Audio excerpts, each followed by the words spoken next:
BX1 +. Toujours plus d'actu. Voilà, c'est la page culture. On va vous parler d'une bande dessinée. Ça s'appelle Les Scouts. Ça sort maintenant. C'est aux éditions Michel Lafon. Et c'est Ada Abdelli qui signe le scénario et Cédric Gorbani qui est l'auteur des dessins. Ada Abdelli, je ne peux pas poser une autre question que celle-ci. Vous avez été scout ?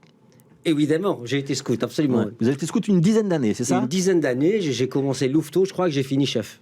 Vous avez été chef. Ouais, ça se voit pas, mais oui, j'ai été chef. Ouais. Est-ce qu'il y a aucune autorité, mais j'ai été chef. Est-ce qu'il y a un des personnages dans cette BD qui vous ressemblerait pas un petit peu ? Et il y en a pas mal qui me ressemblent et qui ressemblent beaucoup à mes amis. Tous les prénoms que j'ai pris, et c'est des gens qui existent. J'ai beaucoup pioché dans ce que je connaissais et chez mes copains scouts.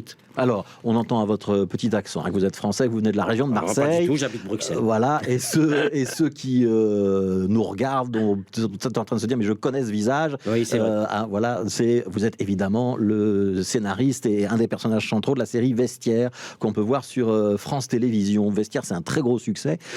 Ça parle de la place de la personne handicapée dans notre société. Vous aviez envie de faire autre chose, vous détacher de cette image-là et de dire tiens, je vais faire une BD, je vais prouver que je suis un scénariste qui peut parler de n'importe quoi. Il y a un peu de ça dans la démarche. Il y a un peu de ça. Oui, il y a un peu de ça. Il y a l'idée de départ. Le truc de départ, c'est que je suis scénariste, donc j'écris des histoires pour Vestiaire, comme pour ma BD Les Scouts. Et c'était ça. Et puis, c'est deux univers que je connaissais. Je connais le handisport, comme vous avez pu voir ce corps parfait. Donc j'ai été un grand nageur. Et puis j'ai été scout et j'avais envie de raconter ça.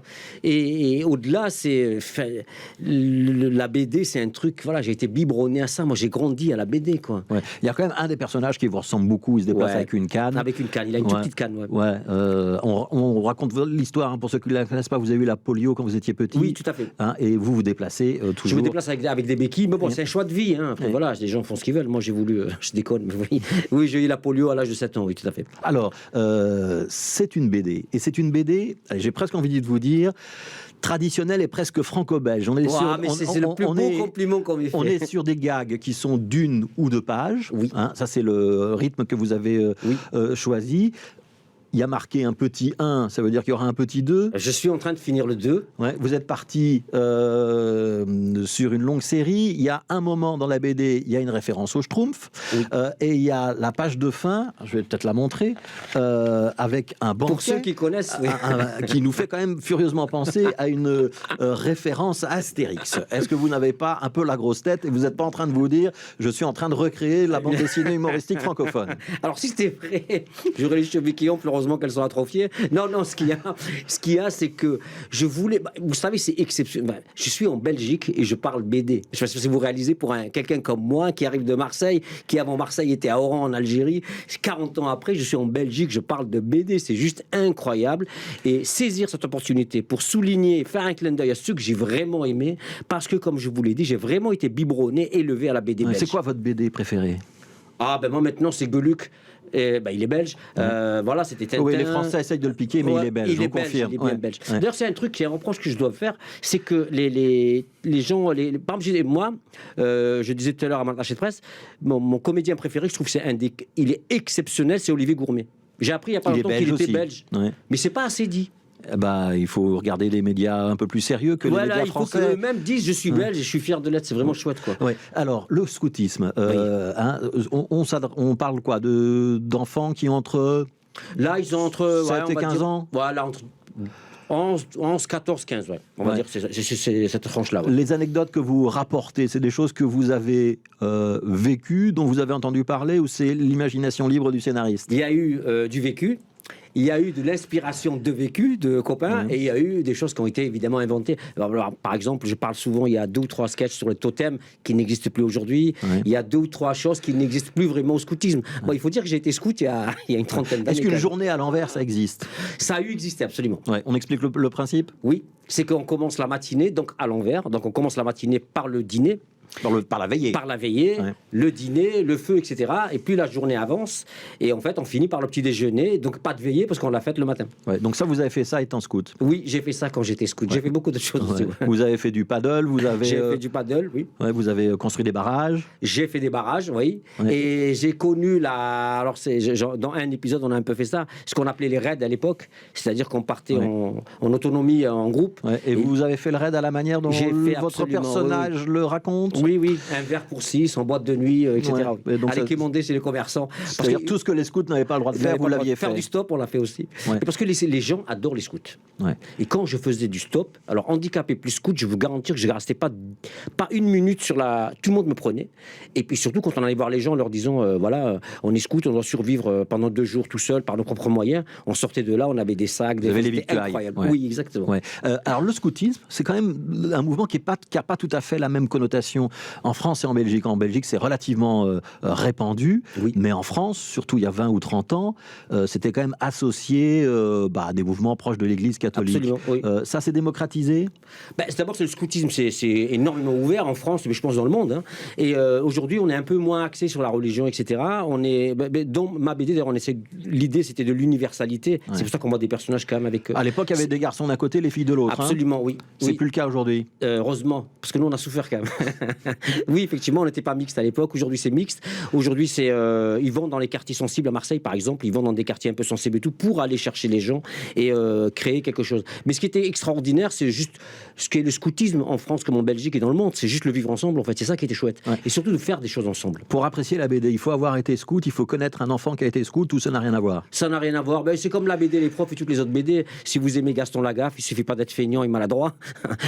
On peut tous se reconnaître dans ces gags. Ouais. Les gags, donc ça c'est le travail du scénariste. Vous travaillez de la même manière quand vous écrivez un épisode de Vestiaire et quand vous écrivez un gag d'une page ou 2 pages ici? Non, parce qu'il a fallu vraiment, et c'est en ça que je remercie Cédric Gourbani, qui est le dessinateur. On ne se connaissait pas. Et d'ailleurs, quand Michel Lafon, les éditions Michel Lafon lui ont proposé s'il voulait travailler sur ma série, ils lui ont envoyé les personnages que j'avais imaginés. Il a répondu par le dessin des personnages. J'étais au bord des larmes, ça m'a beaucoup ému. Et il m'a appris à écrire pour une BD, effectivement. C'est juste que ça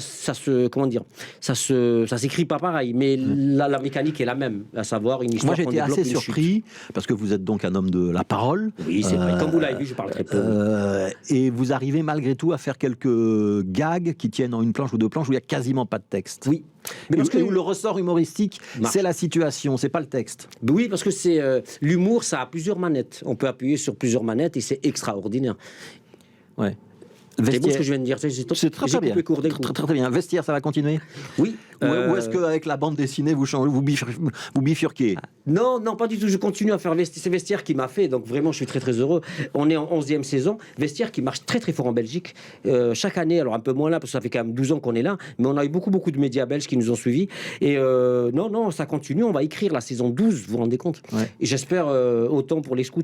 Mais les scouts, c'est vraiment... J'ai juste voulu montrer que j'étais scénariste et que je pouvais parler d'autre chose que du handicap. C'est pour ça qu'il n'est pas du tout question du handicap dans la BD. Ouais. Vous pourriez pas transformer Vestiaire en scénario de BD?